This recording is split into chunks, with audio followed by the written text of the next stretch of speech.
Good morning. How are you today? Okay, so I'm on my way to my fake job, as I call it.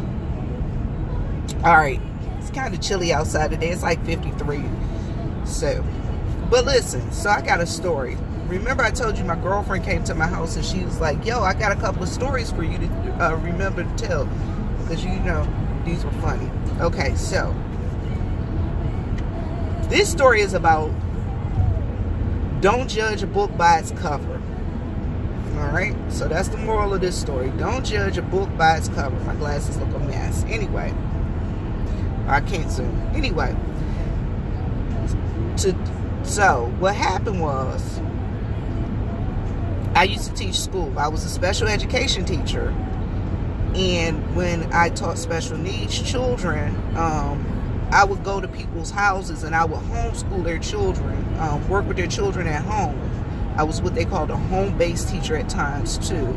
So I had a self-contained class, which means I had a class of students that stayed there all day. And I had what they call resource, where I have kids that just come in and I help them and things of that nature.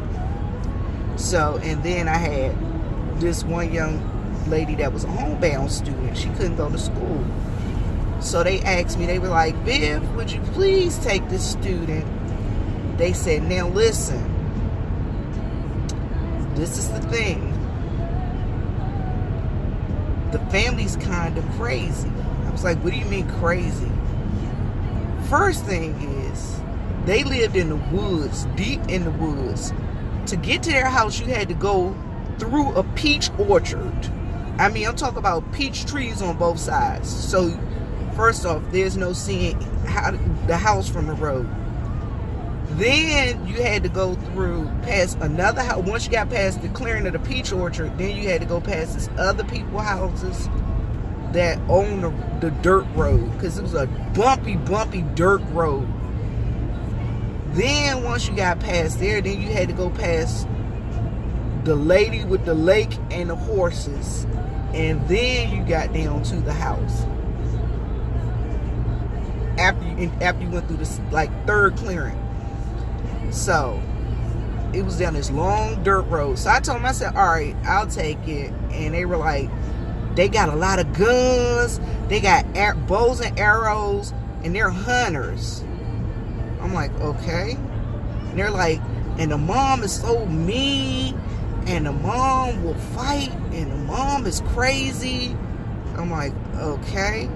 So I go down there and my guard is up. So I go through this long dirt road, bumpy dirt road. I'm talking about, and I'm driving a little teeny car. Oh my God, I thought my whole muffler and everything my undercarriage was going to fall apart. That's how bad it was. And so I got through the clearance and I was looking around and I smacked the mailbox with my mirror. Oh my God, I thought I had torn my mirror off, but I did bend that mailbox up because I couldn't find the address. So this crazy lady, she owned a horse farm and she was white, y'all. Okay, I'm from the city. I'm from DC originally, and I live in South Carolina. So people told me that they had the Ku Klux Klan in that area also. So you can understand why I was a little apprehensive. So this lady, she stopped me, and she was like, "What are you looking for?" I was like, I told her what I was looking for. She was like, "Oh, great, you must be the new teacher." And I'm like, okay, what the world going on? She was like, "They're that way. Go through that next clearing, and on the right hand side you'll find them." I'm like, okay. So I get to this nice double wide trailer, big. So I go on in, I knock on the door. Well, the mom and dad wasn't there. Well, one of the kids, first off, there were like a gazillion dogs in this house. I mean, she has like a gazillion dogs.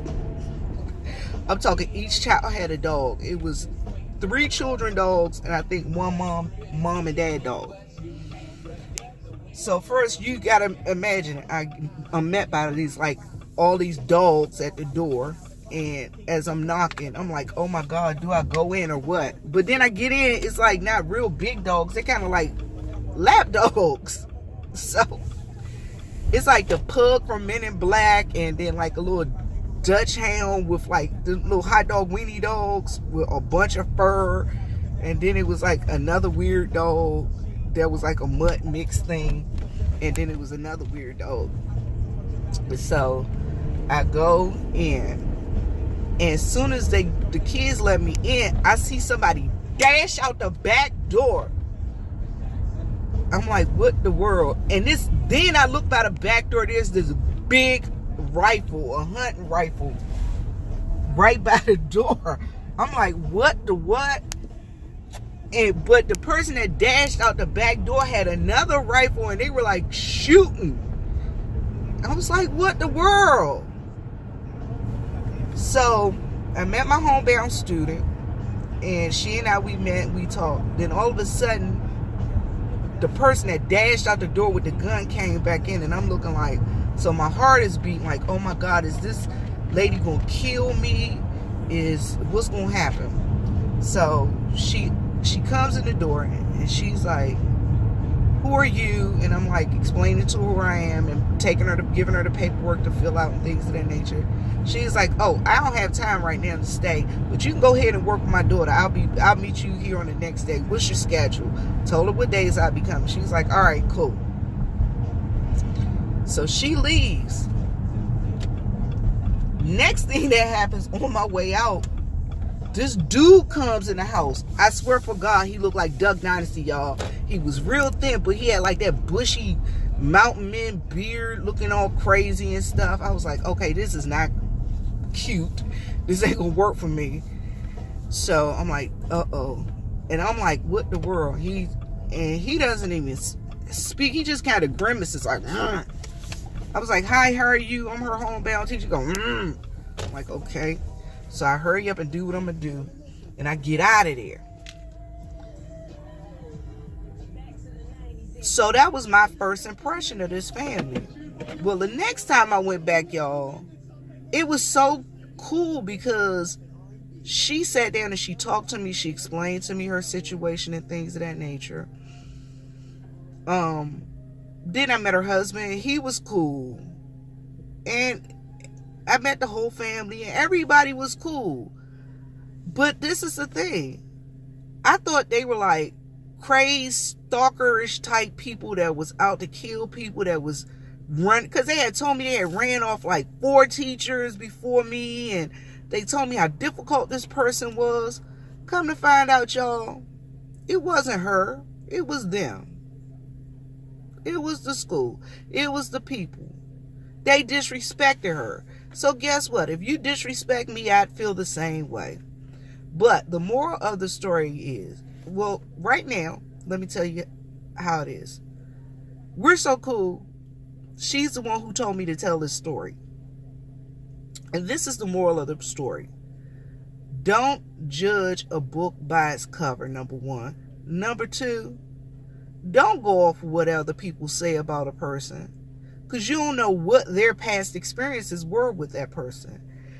They could have been nasty with the person. They could not like the person for anything. So I'm going to tell you, don't make a judgment call on people. Get to know people for yourself, because you never, ever know. They could be your best friend. And that was a rule that an army mate of mine taught me when I first got in the army. When I first got to NTC in California, she told me, Jay, I'm not going to tell you about these people. She said, because I might not like them, but y'all might be best friends. So because of that, I tried to live my life like that. And sorry, y'all, I'm trying to get my little homeschool girl out the house. But I try to live my life like that now. That I do not judge a book by its cover. Just when you see him, don't just start judging people. Number 1. Number 2, don't judge others on somebody else's experience with them. Take somebody else's experience with a grain of salt.